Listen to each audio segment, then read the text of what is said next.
In today's video, I'm going to show you how to change owner in Google Calendar on your computer step by step.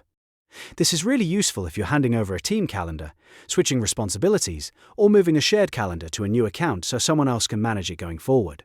If this tutorial helps you, don't forget to hit like and subscribe for more simple tech guides just like this.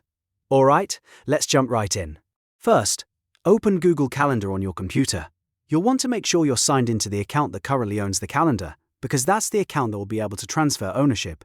Once Google Calendar is open, look for the Settings icon, which is the gear symbol in the top right corner.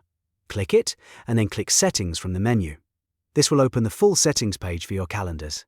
On the left side, look for the section called Settings for My Calendars. Here, you'll see a list of calendars connected to your account.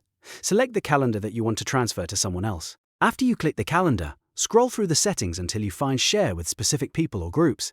This is where you control who can access the calendar and what they're allowed to do with it. Next, click Add People or Groups and enter the new owner's Google account email address.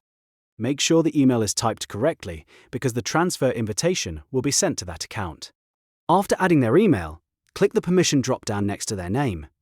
You'll see options for different levels of access, and you'll want to choose Make Changes and Manage Sharing. This gives the other person the highest level of control so they can fully manage the calendar. Now, in some Google Calendar accounts, Google will also offer an option to transfer ownership directly. If you see that option, select it and confirm the transfer.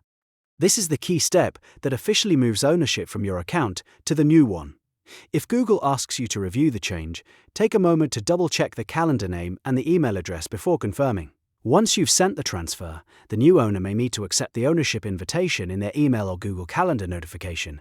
Until they accept, the transfer may not be fully complete, so make sure they check their inbox and approve it. After that, the calendar will belong to the new owner, and they'll be able to manage sharing, settings, and permissions from their own account. And that's it. You've now learned how to change owner in Google Calendar. If this video saved you time, make sure to like this video and subscribe to the channel for more easy step-by-step tutorials.